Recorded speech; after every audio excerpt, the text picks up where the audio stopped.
used to work the night shift at Willow Creek Storage. Used to. After what happened last month, I can't even drive past the place without my hands shaking. I'm typing this down now because I need people to know what's really going on here, and I don't think I have much time left. The job seemed perfect at first, 12-hour shifts, 3 nights a week. Decent pay for basically sitting in a booth and occasionally checking on things. The facility was huge, over 500 units spread across a dozen buildings.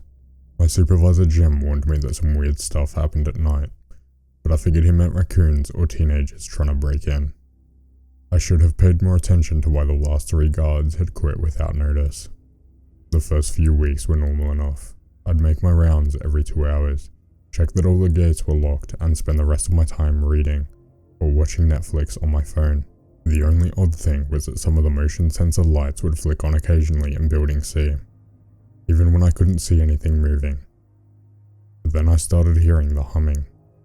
It was faint at first, just a low rhythmic sound that seemed to come from everywhere and nowhere.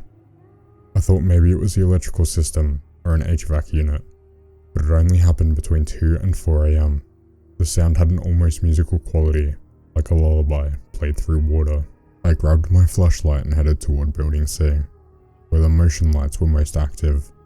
As I got closer, the humming grew louder, and I could swear I heard voices mixed in. Not words exactly, but the rise and fall of conversation. Unit C47 was slightly ajar.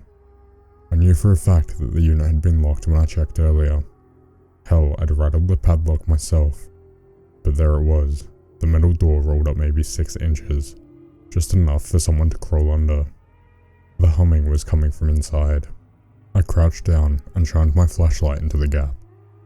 The unit was empty, except for a single cardboard box in the center.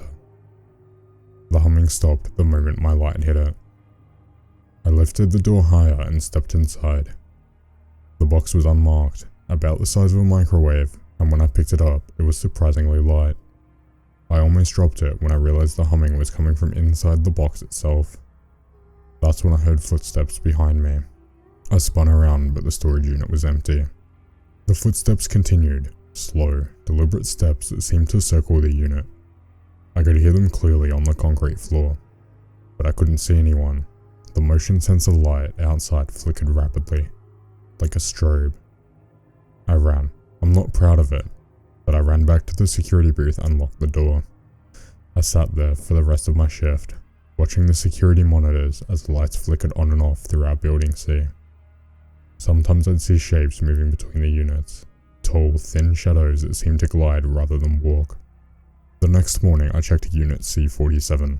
It was locked tight, and when I asked Jim about it, he just gave me a long look and said, "Did you touch anything?"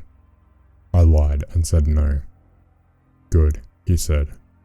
"Whatever you do, don't touch anything in the units, and if you hear humming, just ignore it." But I couldn't ignore it.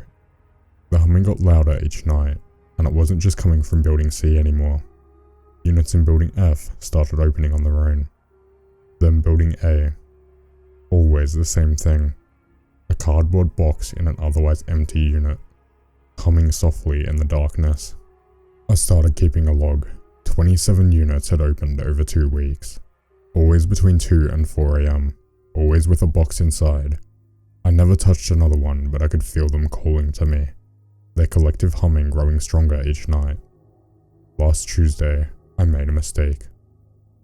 I was doing my rounds when I heard something different. Not humming, but crying. Soft, heartbroken sobs coming from Building D. Unit D23 was open, but this time, there was no box. There was a little girl. She couldn't have been more than 6 years old, sitting in the corner of the empty unit with her knees pulled up to her chest. She was wearing a yellow dress that looked like it was from decades ago, and her dark hair hung in front of her face. "Hey sweetie," I called softly. "Are you okay? Where are your parents?" She looked up at me, and I saw that her eyes were completely black. Not just the pupils, but the entire eye. When she spoke, her voice layered with the humming I'd grown so familiar with. "They're coming," she said. "They're almost ready." "Who's coming?" I asked. She smiled, and I saw her teeth were too sharp. Too many. "The ones in the boxes. We've been waiting so long." and there are enough of us now. That's when I heard it, not just from her unit, but from all around the facility. The humming had become a chorus, rising from dozens of units simultaneously. The motion lights were going crazy, flashing in patterns that almost looked deliberate. I backed away as she stepped out of the unit. Behind her, I could see other figures emerging from the storage units. Tall shadows with too many joints. Things that moved like spiders, and more children with those terrible black eyes. I ran to my car, and didn't stop driving until I ran out of gas 3 towns over. I called in sick the next day, and the day after that. When I finally worked up the courage to call Jim, he told me not to bother coming back. The facility was closed indefinitely due to structural issues, but I drove by last weekend and I saw cars in the parking lot. New night security probably. People who don't know what they're guarding.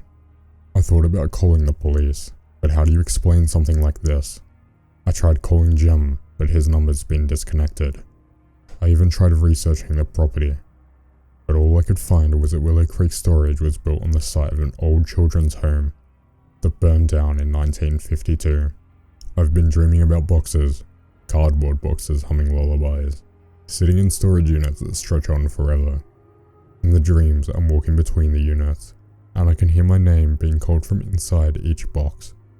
The voices sound happy, grateful. They sound like children. Last night I found a cardboard box on my doorstep.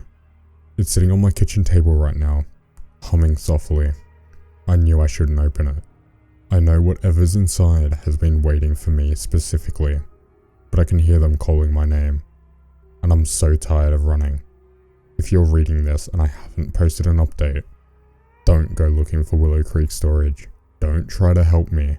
Just remember, if you ever take a job as night security guard, and your supervisor warns you about weird stuff happening, maybe listen to him, and whatever you do, don't open the boxes.